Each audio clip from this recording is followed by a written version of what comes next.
এদিকে আজ রুমিন ফারহানা সারা দেশে ধ্বংসলীলা করিয়েছে। রুমিন ফারহানার সংসদ বক্তব্যে অনেক কথা বলেছিল, এইটাকে কেন্দ্র করে আজকে তার কর্মীরা রাজপথে নেমে সবাইকে কুকুরের মতো পেটাচ্ছে। এই নিয়ে সার্জিস, হাসনাত, অসংখ্য এমপির প্রাণও যাচ্ছে। বিএনপিকে 17 বছরের একটি ব্যর্থ দল বলে মন্তব্য করেছেন বহিষ্কৃত সাবেক বিএনপি নেত্রী ও সংসদ সদস্য ব্যারিস্টার রুমিন ফারহানা। শুধু তাই নয়, দলটির সিনিয়র নেতাদের বিরুদ্ধেও গুরুতর অভিযোগ তুলে ক্ষোভ প্রকাশ করেন সাবেক এই বিএনপি নেত্রী। রুমিন ফারহানা খুবই বিএনপির জন্য খুবই বিব্রতকর একটা মন্তব্য করেছেন এবং বিএনপিকে ব্যর্থ দল হিসেবে তিনি ঘোষণা করেছেন। হঠাৎ করে রুমিন ফারহানাকে বিএনপির অনেক নেতা কর্মীরা আওয়ামী লীগের দালাল বলা শুরু করে দিয়েছে। কেন হঠাৎ এমন কি হয়ে গেল যে রুমিন ফারহানাকে আওয়ামী লীগের দালাল, এই কথাটাই শুনতে হবে। এই রুমিন ফারহানা আওয়ামী লীগ ক্ষমতা থাকা অবস্থায় 17 বছর আওয়ামী লীগের বিরুদ্ধে কথা বলে গিয়েছে, টকশো গরম করেছে। এমন কোনো কথা নাই আওয়ামী লীগ নিয়ে সমালোচনা করে নেই এই রুমিন ফারহানা। আমি জানি যে ডক্টর ইউনূস একদিন যদি উপলব্ধি হন তিনি তখন বলবেন যে হায় আল্লাহ, আমি তো জানি না, এগুলো তো আসিফ যে এটা করেছিল, ওই হায় আল্লাহর উপরেই চলবে।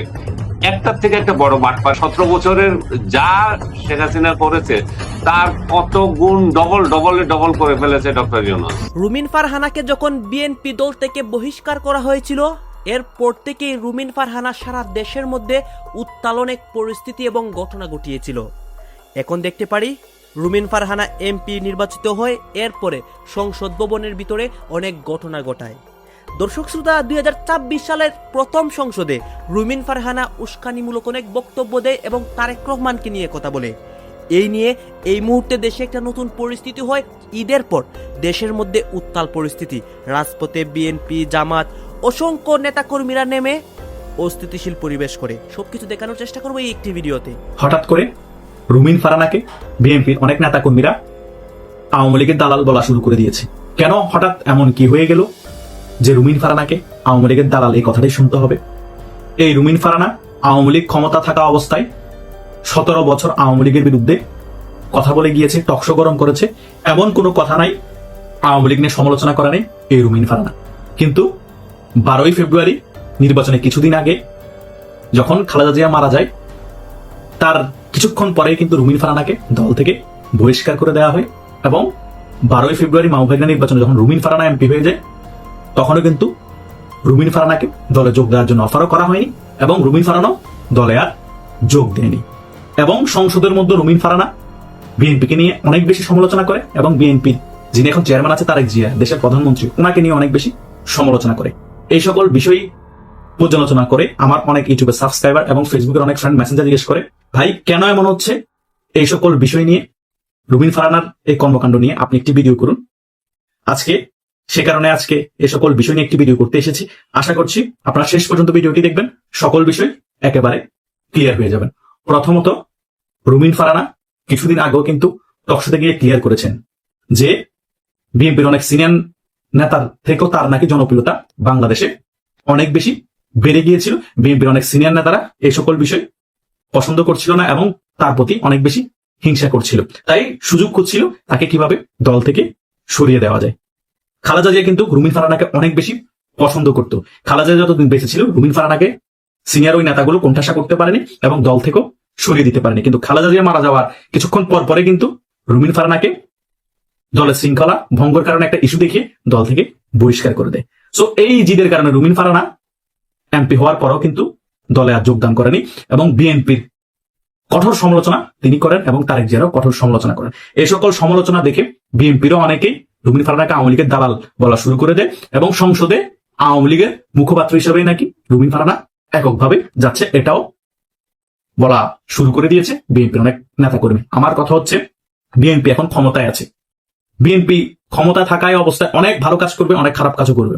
যখন আমি খারাপ কাজের সমালোচনা করব, তখন কি আমি আওয়ামী লীগ হয়ে যাব? ডক্টর ইউনূস যখন উল্টাপাল্টা শাসনামলে কার্যকলাপ করেছিল, তখন ডক্টর ইউনূসকে নিয়েও সমালোচনা করা হয়েছে। সে কারণে তারা কি আওয়ামী লীগ হয়ে গিয়েছে? ভাই, ভালো কাজের গুণগান গাইবো, খারাপ কাজের সমালোচনা করবো। সমালোচনা নিতে হবে, সমালোচনা করলে কেউ আওয়ামী লীগ হয়ে যায় না। রুমিন ফারহানা হয়তো বা সেটা করছে সংসদে গিয়ে, বিএনপি যেগুলো ল্যাকিংস আছে এবং আরো বিভিন্ন বিষয় নিয়ে কঠোর সমালোচনা করছে এবং সংসদের বাইরেও সমালোচনা করছে। সে কারণে এগুলো মনে হচ্ছে আওয়ামী লীগের হয়ে করছে, সেগুলো আওয়ামী লীগের পক্ষে চলে যাচ্ছে।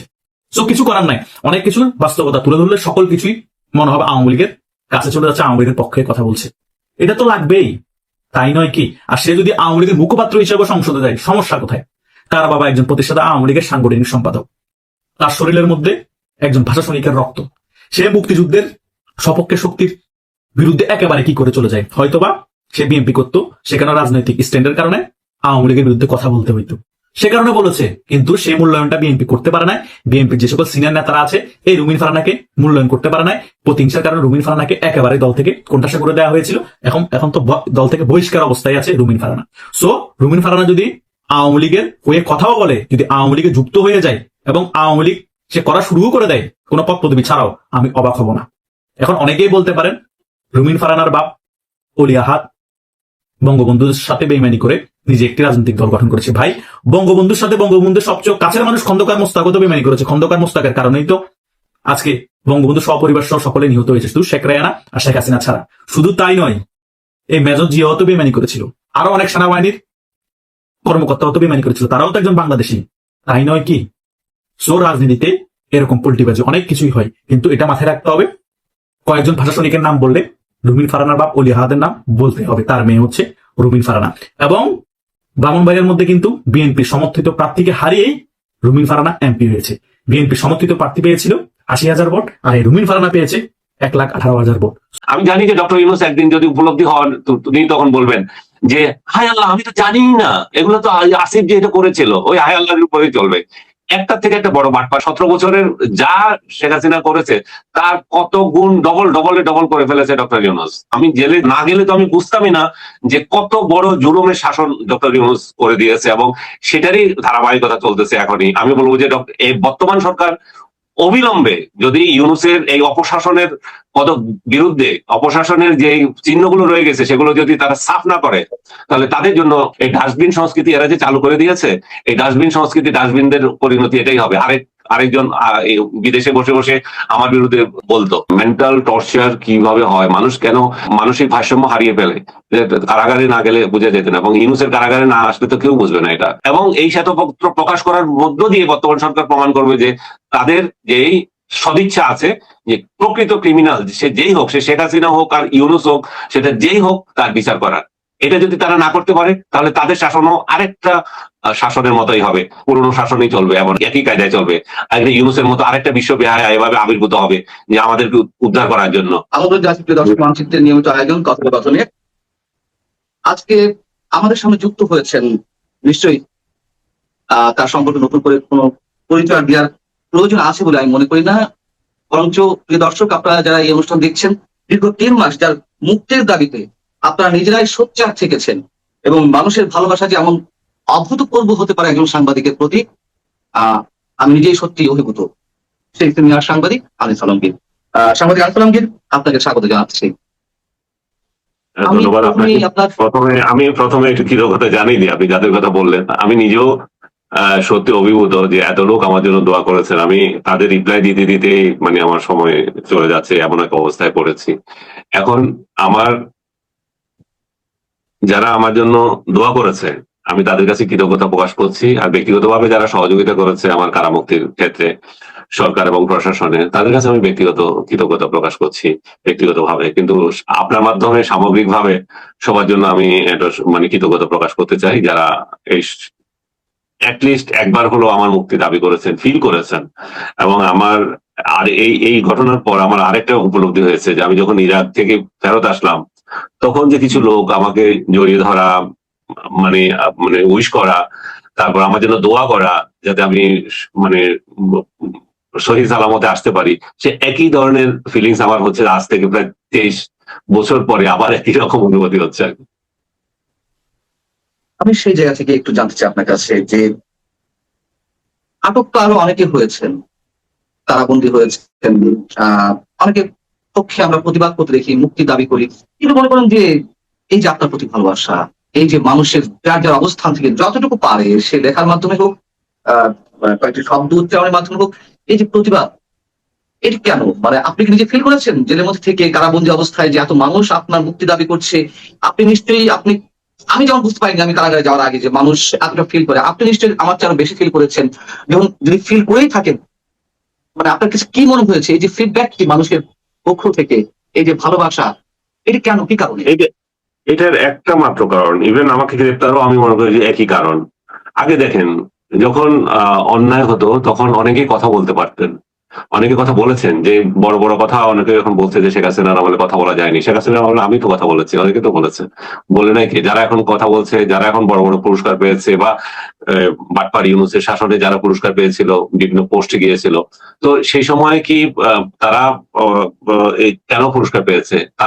তারা তো শেখ হাসিনার আমলে কথা বলেছে বলেই মানে ফ্রন্ট লাইনে এসেছে। অন্য কারো কথা বাদ দেন, আরেক বাটপার ডক্টর ইউনূসের, যাকে রেখেছিল যে আসিফ নজরুল, আমি সরি টু সে তার বাটপারি বলতে হচ্ছে, সে কি কথা বলে নাই? সে সে কোন কথাটা বলে নাই সোশ্যাল মিডিয়ায়, পত্রিকায়? সে যখন কথা বলতে পেরেছে, তাহলে অন্যরা কেন কথা বলতে পারবে না? এই যে জিনিসটা সে তৈরি করে গিয়েছে। আজকে ডক্টর ইউনূসের শাসনে যে অপকর্ম চলছে, তার সিংহভাগের দায়িত্ব হচ্ছে ডক্টর আসিফ নজরুলের। কারণ এই লোক বড় বড় কথা বলে, মানবতার কথা বলে, আর জেলে পুরিয়ে রেখেছে একটার পর একটা নিরীহ মানুষকে, একটার পর একটা নিরীহ মানুষকে সে জেলে রেখে দিয়েছে। এবং হাজারে হাজারে, একজন দুইজন তো না, হাজারে হাজারে, এবং এরা বেশিরভাগ সময় আবার দেখা যাচ্ছে যে আওয়ামী লীগের সমর্থক, এবং আওয়ামী লীগ করেছে বলে করছে। এই কংগ্রেসে যেই প্রস্তাবনা উত্থাপন করেছেন মার্কিন এই কংগ্রেসম্যান গ্রেগ ল্যান্ডসম্যান, সেখানে তিনি পরিষ্কার করে জামায়াতে ইসলামী যে সে সময় বাঙালি বুদ্ধিজীবী, লেখক, রাজনীতিবিদদেরকে হত্যায় সুনির্দিষ্টভাবে পাকিস্তান সেনাবাহিনীকে সহায়তা করেছেন, এবং তার ফলে মানবতা বিরোধী অপরাধ, গণহত্যা, ধর্ষণ এসবের দায়ে যেমন ভাবে মানে পাকিস্তান সেনাবাহিনীকে দায়ী করতে হবে, ঠিক সেই একইভাবে জামায়াতে ইসলামী সহ মিত্র দলগুলোকে দায়ী করা উচিত, সেটা উল্লেখ করেছেন। এটা এবারের কংগ্রেসে উত্থাপিত এই প্রস্তাবের তাই সবচেয়ে উল্লেখযোগ্য দিক। বাংলাদেশে 1971 সালে সংঘটিত গণহত্যার স্বীকৃতি চেয়ে মার্কিন কংগ্রেসে একটি প্রস্তাব আনা হয়েছে। 1971 সালে বাংলাদেশে সংঘটিত গণহত্যার যাতে যুক্তরাষ্ট্রের রাষ্ট্রপতি স্বীকৃতি দেন, সে দাবি জানিয়ে মার্কিন প্রতিনিধি সভায় একটা প্রস্তাব উত্থাপন করা হয়েছে, এবং সেখানে ব্যাপক হত্যাকাণ্ড, ধর্ষণ, বাস্তুচ্যুতির মতো নৃশংসতার কথা উল্লেখ করে অপরাধীদের জবাবদিহিতার আওতায় আনা এবং ধর্মীয় সংখ্যালঘুদের সুরক্ষার আহ্বান জানানো হয়েছে। গত শুক্রবার অর্থাৎ 20শে মার্চ প্রতিনিধি পরিষদে, হাউস অফ রিপ্রেজেন্টেটিভসে এই প্রস্তাব উত্থাপন করেছেন প্রতিনিধি পরিষদের সদস্য ডেমোক্র্যাট দলীয় কংগ্রেসম্যান গ্রেগ ল্যান্ডসম্যান। প্রস্তাবটি বৈদেশিক সম্পর্ক বিষয়ক কমিটির কাছেও পাঠানো হয়েছে। স্বাধীনতা যুদ্ধের সময় বাংলাদেশে গণহত্যা হয়েছে, এই বিষয়টির স্বীকৃতি দিতে মার্কিন কংগ্রেসে এই প্রস্তাব আনা হয়েছে, এবং এটা একটা বড় ধরনের তাৎপর্যপূর্ণ ঘটনা তো বটেই, তবে বাংলাদেশের ক্ষেত্রে এটি বিশেষভাবে তাৎপর্যপূর্ণ হয়ে উঠছে, এমনকি বাংলাদেশের রাজনীতি বর্তমান এবং ভবিষ্যতের জন্য। কারণ প্রথমবারের মতো বাংলাদেশে 1971 সালে পাকিস্তানি বাহিনী যে ভয়াবহ নির্যাতন, গণহত্যা, ধর্ষণ, বাস্তুচ্যুতির মতো ঘটনাগুলো ঘটিয়েছে, তার সঙ্গে জামায়াতে ইসলামী সহ ইসলামপন্থী দলগুলোর একটা সরাসরি যোগসাজশ এবং সরাসরি সহযোগিতার বিষয় এই প্রস্তাবে উত্থাপিত হয়েছে, এই প্রস্তাবে উল্লেখিত হয়েছে।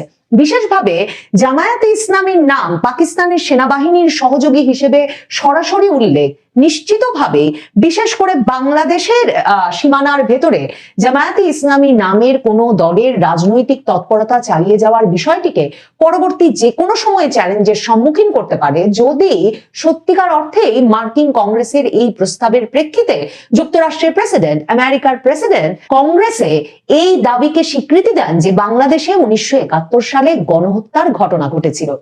এই যে কংগ্রেসম্যান যে প্রস্তাবটি এনেছেন, সেখানে তিনি 119তম কংগ্রেসের দ্বিতীয় অধিবেশনে 20শে মার্চ এই প্রস্তাবটি উত্থাপন করেছেন। এই প্রস্তাবনার যে রেজলিউশন, তার সেটি হচ্ছে রেজলিউশন 1130, এবং এতে বলা হয়েছে মানবতার বিরুদ্ধে অপরাধ, যুদ্ধাপরাধ এবং গণহত্যার ঘটনাগুলো স্বীকৃতি দিতে হবে, যাতে ভবিষ্যৎ প্রজন্মের স্বার্থে এই বিষয়টি মনে থাকে, এটা স্মৃতিতে থাকে মানব জাতির, এবং এটা নথিবদ্ধ করা হয় যে 1971 সালে বাংলাদেশে গণহত্যা, ধর্ষণ, বাস্তুচ্যুতির মতো ভয়াবহ অপরাধ সংঘটিত হয়েছিল, এবং তাতে যারা ভুক্তভোগী হয়েছিলেন, বাঙালি জাতির যে সদস্যরা এবং হিন্দু সম্প্রদায়ের যে সদস্যরা এর ভুক্তভোগী হয়েছিলেন, তাদের এই স্মৃতি যাতে সংরক্ষিত থাকে এবং ভবিষ্যতে এমন নৃশংসতা প্রতিরোধ করা যায়।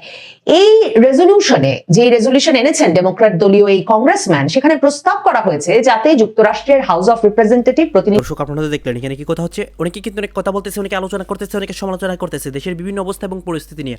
বিশেষ করে এখানে আমরা দেখতে পাচ্ছি দেশের রাজনৈতিক প্রেক্ষাপট নিয়ে কথা হয়, আরও অনেক বিষয় নিয়ে কথা হয়। গাইজ, এই বিষয়গুলো দেখে এবং দেশের রাজনীতির প্রেক্ষাপটগুলো নিয়ে আপনার মন্তব্য কি? আপনার গুরুত্বপূর্ণ মন্তব্যটা অবশ্যই আপনারা আমাদের কমেন্ট বক্সে লিখে যাবেন। আর হ্যাঁ, তখন আপনাদেরকে আমরা যা কিছু দেখিয়েছি সব কিছু আমরা সোশ্যাল মিডিয়া থেকে সংগ্রহ করেছি। এখানে আমাদের নিজস্ব কোনো মন্তব্য নেই বা আমাদের নিজস্ব কোনো সিদ্ধান্ত নেই।